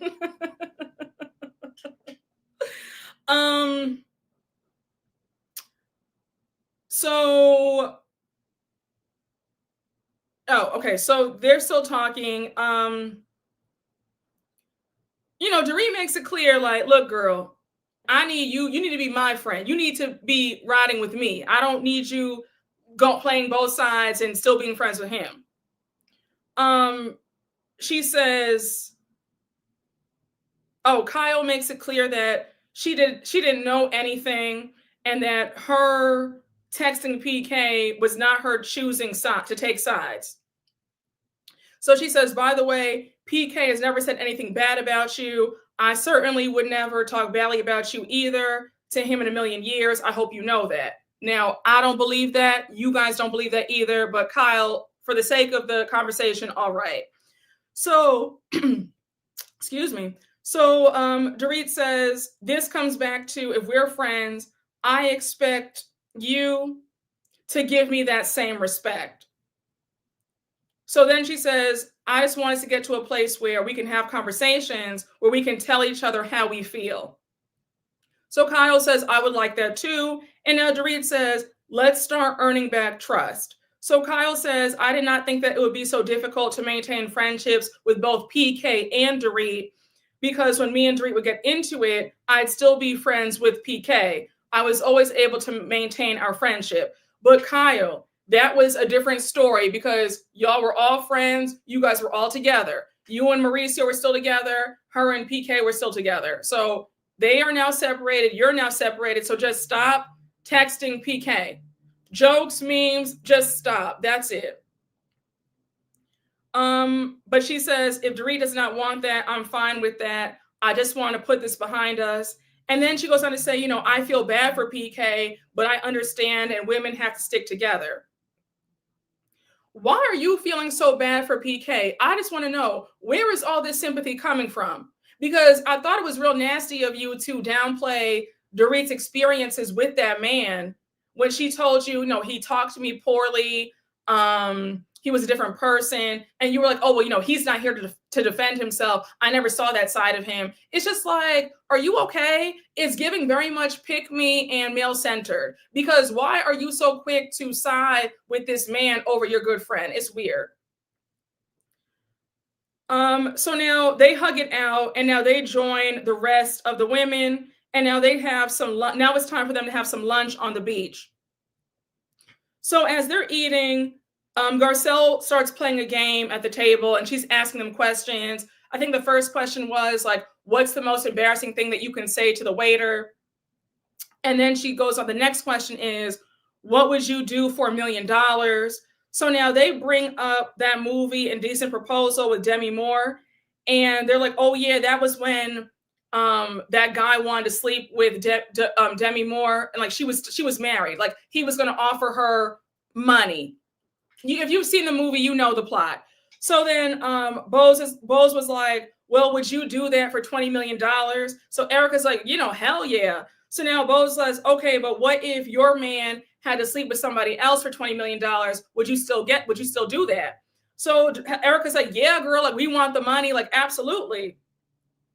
So baby, I thought it was low-key shady of Dorit to spill Erica's tea. She was like, well, you know, Erica has never been in love before. I said, oh, even Erica was gagged. I said, damn, girl, she just told it all. Now, Erica, I think that that's really sad that you've been married twice. You spent 20 years with your second husband, Tom Girardi, and you were in a loveless marriage. I mean, I knew that you guys weren't in love when you first came on the show, but and listen, like, let's just have some real talk. Obviously, I'm all for marrying a man with means, making sure that he's generous, provider, all that, right? But like, I don't believe that you have to sacrifice love and romance to get what you want. Like, I don't believe that it's either or. And the fact that you really wasted 20 years, like you wasted like a good chunk of your youth with a man that you probably were not physically attracted to. And not only was he talking crazy to you, but he cheated on you. Like, you put up with like, it wasn't really worth it, because in the end, he left you with nothing. He went out as a disgrace. Like, you found out that he was a con. So like, it wasn't even worth it. You did all that, and the man turned out to be a complete flop at the end. But I just felt like that was really sad to hear. She was like, yeah, I have not been in love. I was like, damn, girl, at your big age, she's like, what, 54, 53? You never been in love one time? I was like, ooh, girl. I mean, listen, y'all, different. I know, listen, everybody's different. I'm not saying that money is not important. But yes, she loved the money, but at the end, she didn't even get that, because she walked away with nothing in the divorce. So it's like, it wasn't even worth it. Like, she could have found somebody who she actually wanted and like desired and gotten money too, you know? Like, she was young, blonde in LA when she met Tom. I'm sure that she could have found somebody else who like fit what she wanted, you know? I don't know. Yes, there needs to be love and respect in a relationship before marriage. Yeah, she didn't have either one, because Tom talked to her poorly. Erica gives sociopath. Ooh, child. Yeah, I don't know if like Erica, she doesn't really strike me as like the most loving or affectionate person. But oh yeah, I saw that her son is testifying in A$AP Rocky's case. I saw that. I don't know, child, but the point of the matter is, Dorit blew her spot up, revealed that Erica has never been in love.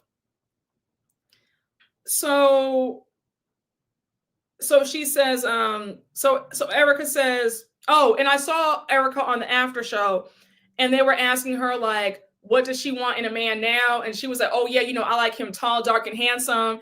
Dorit was like, Erica's celebrity crush is Idris Elba.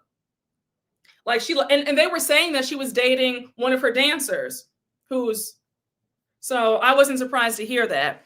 But yeah, but she said that she does want love this time around. She said that on the after show. And I mean, I hope Erica gets that, because for her to spend 20 years of her life with Tom Girardi, girl. Yep, she said herself that she's never been in love. So now they have, I'm sorry, I keep losing my spot in my notes. But yeah, so Erica says that, you know, she's joking around. She said that she's had sex that feels like that, but she's never had love. So now Bose is like, I love love. You know, there's like a voice in the back of my mind that's like, be careful. But I keep shoving rose petals on her. She says she falls in love every day. Now, Bose, I'm happy that you are a lover girl, but we need to be careful about Mr. Keeley, because this man's talking about he wants you to bear 3 children. You're 48, he's 49. I mean, girl, I don't know about this. And then he's talking about cheers to our business ventures together. I don't know. You might want to pump the brakes. Your last man, you said, was a deadbeat. So I just feel like we have two ends of it's like what, 2 opposite ends of the spectrum. You have Erica, who's the ice queen, and you have Bose, who's a lover girl, but a bit naive and gullible. So I need for Bose to wake up. Like, there's nothing wrong with love and romance. Just don't turn your brain off. Don't be stupid.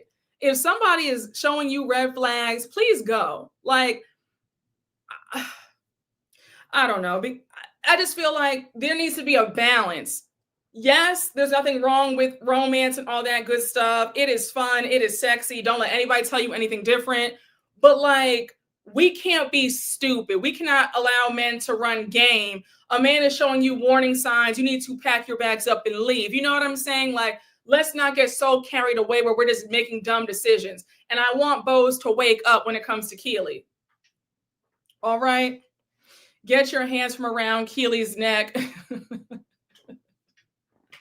Yes, ignoring red flags will ruin your life. It's true. Yes, don't turn your brain off. I'm serious, though. I'm serious. Then you have Stacey, who's floating to the moon with all that air in her head. Just dumb. Yes, go get a surrogate and 2 prenups. Exactly. Bose, don't be stupid like Kiana is right now. Exactly. That's all we're saying. Desperation leads to disaster, sisters. It's true. Desperation leads to disaster. It's very true. And destruction. So please, y'all. I used to miss red flags, even though they were slapping me all over the place, but not anymore. 1 red flag and I'm out. Exactly. 1 red flag, and it is shout out to everybody. I had fun. Exactly. Stacey isn't as dumb as she seems. You said don't come for Stacey.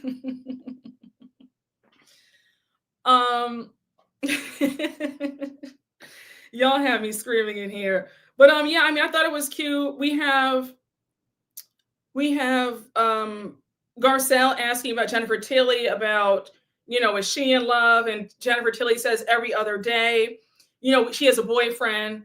So Garcelle's like, is he your first? And Jennifer Tilly's like, girl, what? I was married. Like, what do you mean, is he my first? But I think it's touching how lovingly Jennifer Tilly still speaks about her late ex-husband. And I'm still curious to know why her and her ex-husband got divorced, because she speaks so well of him. I mean, he left her that hefty divorce settlement. And when she even said, he's all around me because every time I'm able to valet park or buy a brand new Gucci outfit, I'm like, thank you so much, because he left me off with a really nice settlement. Like, the way she speaks about him, you could tell that there was some real love there. And I'm always curious to know why they got divorced in the first place. But we now end the episode with them releasing lanterns into the sky, and they're making wishes as they're doing it. It was a cute ending. They're all laughing, and then Kyle finds a dead bird in the sand, and they all scream and run away. So let's talk about that mid-season trailer. So as y'all saw in that mid-season trailer, we see that Garcelle and Sutton, I think, are going to Augusta, Georgia, where Sutton's from. And I think they're going to have some conversation with Sutton's mom. From what I've gathered, Sutton and her mom don't have the best relationship right now. And it appears that Garcelle is trying to mediate between them. And we have Sutton's mom snapping at Garcelle, and she's like, that's really none of your business. And I was just like, girl, who are you talking to? Like, excuse me? I said, listen, let me tell you something right now. Please do not involve me in your family drama, because I promise you right now, if you get me involved and then your family member, your mother, your father, your aunt or uncle snap at me, we gonna have some issues. Oh my gosh. Oh gosh. Honey, let me tell you something. I said, no, ma'am. I said, honey, if you involve me in your issues with your family and you have me talk to your family to help mediate and they get on me, oh, honey, listen, that whole table will be flipped over. Wait, I'm joking. No, in all seriousness, though, please don't get me involved in your family issues. Because no, if they do get on me, we're gonna be going back and forth. Because no, ma'am. Yup. Now your mom's gonna be beefing with me too. Exactly. You said there'll be scrapping going on. Oh my gosh. Baby, listen, honey. I said, I said, Sutton, get your mother. I said, Sutton, girl, get your mother right now. Because she has me all the way messed up. And even Garcelle was like, oh. Oh my gosh. Listen. Oh, you said you heard the antebellum in her voice. Oh. Yup, it'll be a misunderstanding. Okay. Listen, I did not like her mom's talking to Garcelle like that. I said, yeah, listen, honey, okay. Mama Strack, don't try me, honey, okay? But yeah, I mean, no, this was a cute episode. I'm happy to see Dorit and Kyle are okay. I was getting really tired of this whole back and forth between them. So thank God they've come to some resolution. But oh no, you guys were telling me about Jennifer Tilly. I saw the comments in the chat. You said that Jennifer Tilly took care of her late ex-husband when he was dying. But that's very touching. But yeah, I mean, every time she talks about him, I'm just like, I forget that they were divorced because she talks about him with such love. And then she even said in her confessional, I was in love with him too. Like, you know, he was like my first love or whatever. So that love was really deep. And he loved her too, because the way he hooked her up with that divorce settlement, and she even said that they had like an easy divorce too. Like he wasn't trying to fight her on anything. So she's blessed, but yeah. Oh, you said you're from Georgia, and not gonna lie, Sutton's mom was sounding like she wanted to add a slur. Child, listen, honey, she had that Southern accent got real thick, honey. She forgot that she was in 2025, or no, they filmed this in 2024, but the way she talked to Garcelle, it was getting very much back in 1944. Okay, it was getting very much segregated South. That's what it was giving when she talked to Garcelle. I said, okay, like, all right, girl. Ciao. Oh, listen, I said, let me tell you something. When that episode airs, Sutton, I hope that you're ready, because we gonna be on you and your mama when that episode airs. Baby, we gonna be on you and your mama when that episode airs. Oh, you said she had an aura of Jim Crow. Damn, child. Woo. Child, you said you felt that through the screen. I didn't listen, honey. That hit me in the face. I said, who was she talking to? I'm praying that Sutton checks her mama. I hope so too, because absolutely not. Child. I said, you said we are all saying yo mama. Wow. Oh my goodness. Listen, y'all. I didn't like none of that. You know, Sutton, we see in the trailer, Sutton's checking Dorit, saying, because Erica's like, you think that you're better than her? And then Sutton says, no, but my wallet is, or my wallet's bigger. And I'm thinking, Sutton, you're the same woman who has said that talking about money is tacky, it's in poor taste. And the way you were really upset with Garcelle, when Garcelle innocently asked you, Sutton, I have to ask, are you owed money, or did you get rich because of your ex-husband? And people have asked that before in other franchises. So that wasn't anything that I thought was so outrageous to ask, because Sutton does act like she came from money, right? Like we can all, I mean, Sutton has said things that would make you think that she did come from money. But Garcelle was like, oh, did you come from money, or did you get your wealth when you got married? So then Sutton was like, well, I'm not going to answer that. And then remember when they were in Italy, Sutton said, by the way, Garcelle, I've been stewing about what you asked me the other day. I thought that was so improper and so like just, impolite for you to say that. And then Garcelle apologized to her. So I'm like, how do we go from that about talking about money is, it's trashy and it's, it's just so gauche. But now we're flexing about how much money we have. Like, I don't know. I just feel like it's very hypocritical, in my opinion. I mean, I saw people saying, oh, she really ate her up and all this stuff. But I guess so, but I can't really take it seriously because Sutton has said repeatedly that talking about money is very classless and very gauche. I don't know.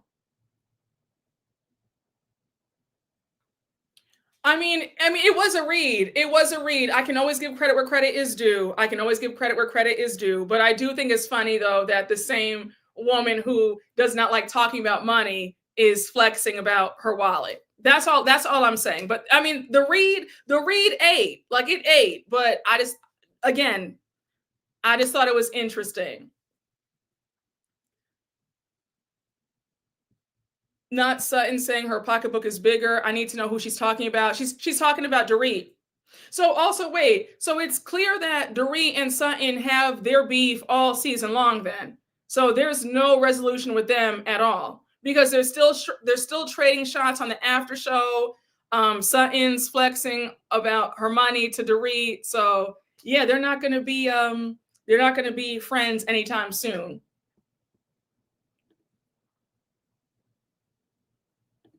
I was here for the flex. I need to see the scene for full context. Yeah, I can't wait for that episode too. Sutton's been low key tripping for 3 seasons. Oh, you think? Listen, I've been here for Sutton, but Sutton this season she's grating on my nerves. And then we have her mama who's about to jump in and show her behind to Garcelle. I'm excited for the St. Lucia trip. Yes, I am too. That's going to be a good trip. And I said, good for Bose. She's hosting this trip too, right? I'm excited. I'm like, wow, Bose is a newbie already hosting her first cast trip, first season in. Love it. Am I the only one who caught Bozema on the Breakfast Club? Oh, I did watch a little bit of her interview when she was on there. It was good. She talked about her house. We know that Bozema's house, her second beach house in Malibu, that burned down in the fires. My heart really goes out to her. Yeah, she was talking about how that was just such a big moment when she got that house because she had to buy that house in a trust within a trust because her neighbors in Malibu were so racist. They didn't want her. They tried to block her from getting the house, and she was able to bypass them, and she got the house. So now, all that hard work and it's been burned down. I feel really bad.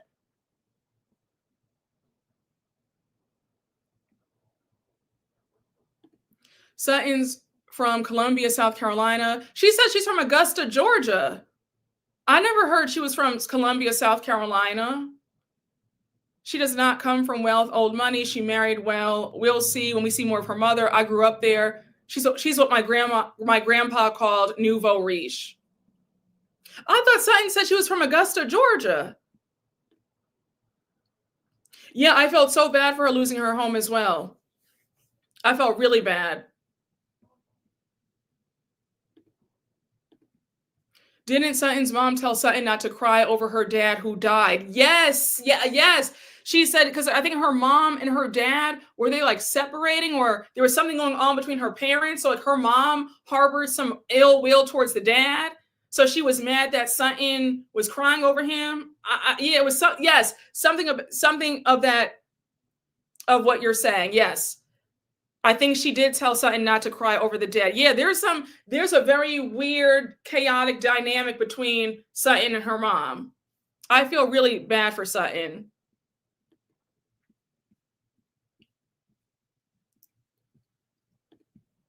Oh, your hair though. Oh, thank you so much for the super chat, diamonds and lip gloss. Thank you so much. Thank you. Don't be surprised if you see it in a bust down soon, honey. Okay, giving you a 30-inch bust down. All right. Honey, the curls are a lot to maintain like every day. It's like a workout doing your hair. I'm like, honey, this will be either back up in some braids or a weave soon. So enjoy the fro while it's still here. Hey, TM, thank you for the super chat. Kyle believes her own lies because she did repeat things about LVP with Lisa Rinna in season 6. Oh, absolutely. Absolutely. Hey, Tyus, did I get your name right? Let me know if I mispronounced your name. I hate butchering a name. PK's, thank you for the super chat. PK's access to Mauricio is what Kyle wants. Absolutely. Hey, DM Rocks, thank you for the super chat. Breaking news, Gretchen is coming back as a friend for next season of RHOC. Oh, Gretchen's back on Orange County. Well, that's going to be great TV. Gretchen was a phenomenal housewife. Hey, Christopher Brunson, thank you for the super chat. Hi, Brooke, love your channel. Gives me life every time. Thank you. Did you catch Bose on the Breakfast Club? It's worth the watch. Yes, we just spoke about it. I did. I watched the interview. I watched the first half of the interview, but I thought it was great. She looked good. Talking about her house, talking about her rise in corporate America. I thought she was phenomenal.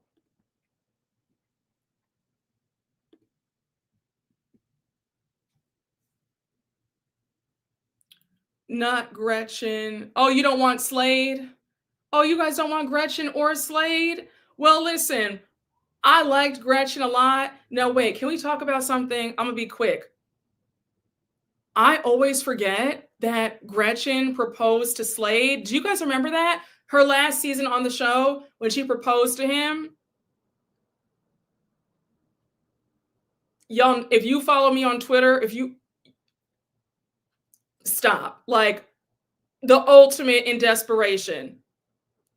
Like I turned the TV off. I remember that episode. I turned the TV off, and that was her last season on the show.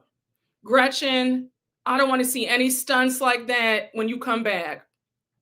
Girl, I almost like vomited. Like it's like season 8. I was like, what are we doing? It was like Chrissy and Jim Jones all over again. I couldn't like I would sooner eat a jean jacket before I ever. Okay? Absolutely not. You said that was when OC was good. Yes.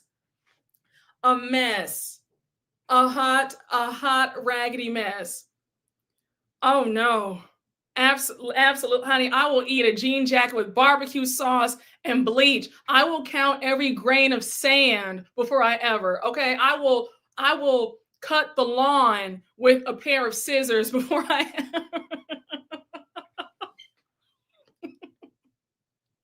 Just like literally, I'm physically shaking in the words of Lisa Barlow. But well, I'm excited about Gretchen coming back. But yeah, Gretchen, girl, I never forgot about that, honey. I never forgot about what you did, girl. Girl.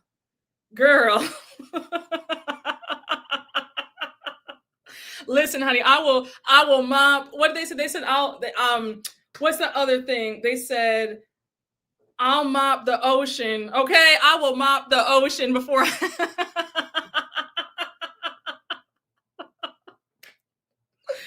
Listen, y'all, stop it. Just a mess. Oh my goodness. Yes, please, honey, get me a heating pad, a cold compress. Okay. You said jean jacket sales after this live. Baby, okay. I'm doing, listen. Yes, she rented out a space and everything for that proposal. It was a mess. It's 2025. Let's not be desperate for men. Please let them know. Let them know. Let the girls aren't listening. Wait a second. Before I get off of here, no, you guys, I almost fainted. It's on TikTok. This happened like a few months ago. A pregnant woman on her knees proposing to a man in the middle of the food court at the mall. I almost took my eyeballs out. In the words of Nene Leakes, I took my eyeballs out my head, put them in my purse, and drove home blind. I don't know what's going on. The desperation has got to stop. Stop. It's a new year. Stop, please. And I better not hear any of you ever telling me anything like that. Yes, you saw that, right? I was literally weeping. I could not believe what I was like screaming. I was screaming at my phone. I was like, "What the f are you?" I was cursing at the phone. I was cursing at the video. I could not believe it. I was like, "Are you insane? Have you lost your mind? Have you lost your mind?" Yes, please go see see the lady, see a team of ladies, see 10 ladies. Listen, it's gross. Oh, have I seen the Potomac looks? Yes. Okay, so quickly, the Potomac reunion looks are out. Giselle, 8.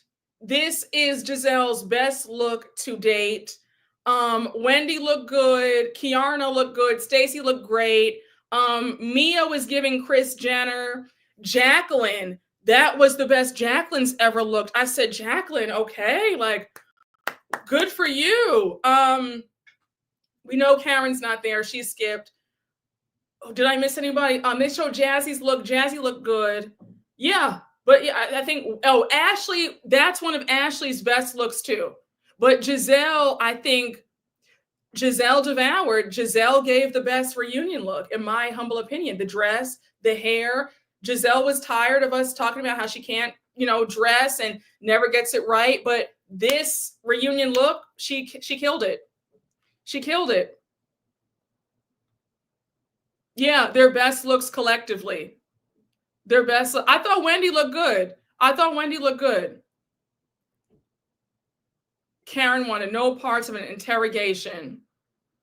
Did she get a new stylist? I think she might have. That, I mean, the dress looked phenomenal. The cutouts, that I said, Giselle, you did that. I said, Giselle, girl, you did that. I said, you ate that one little thing. I said, you did that. Oh, Wendy's stylist styled them all. Okay. Jacqueline's pregnant, but yeah, Jacqueline looked good. Jacqueline looked good. And yes, the Real Housewives of Atlanta trailer is dropping tomorrow, y'all. So we have that to look forward to. Are we excited about Atlanta? Let me know. Are we excited? Yes, no? Are we kind of over it? You said, okay, everyone looked good. You said not Mia knocking Jacqueline up. Oh, you're not excited? Oh, y'all aren't excited for Atlanta? Okay, we have 1 yes, we have 3 no's.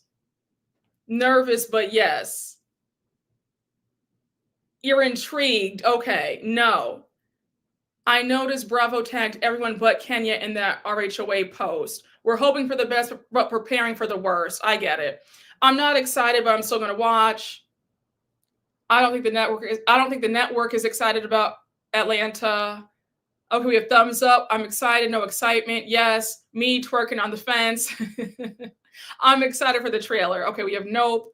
I'm worried about Atlanta. I'm intrigued for Atlanta. I'll check out the premiere. I'm going to watch but not have my hopes up. Who's going to be on there as far as the new people? Shamia, Drew, Portia, and Phaedra, and then the new girls. But they're saying that we're going to see the whole thing play out about the revenge. PORN, okay?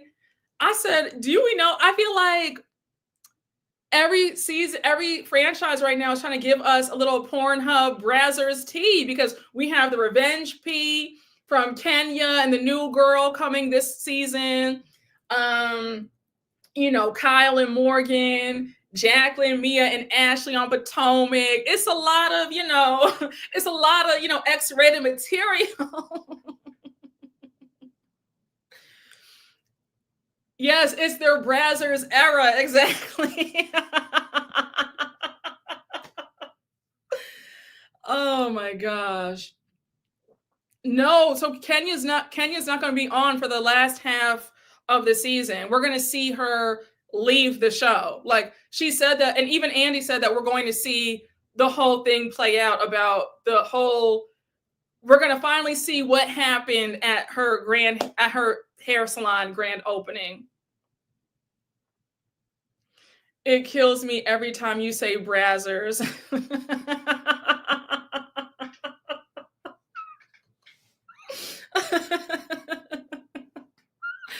Oh my gosh. But why that for the black girls? What do you mean?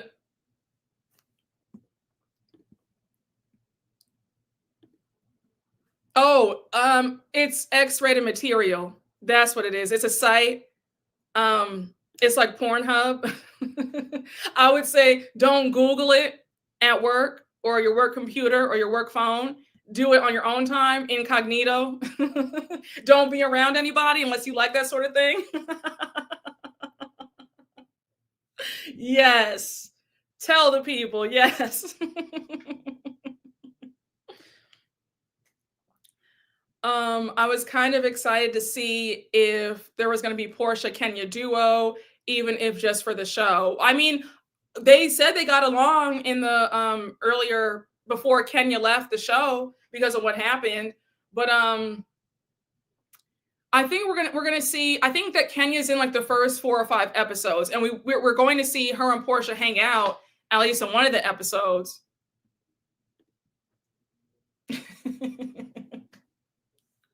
Yes, honey, we're educating the people. We're educating all the innocent people, honey. But y'all, I feel like I have kept y'all long enough. I hope you guys had fun with me today. I had a great time.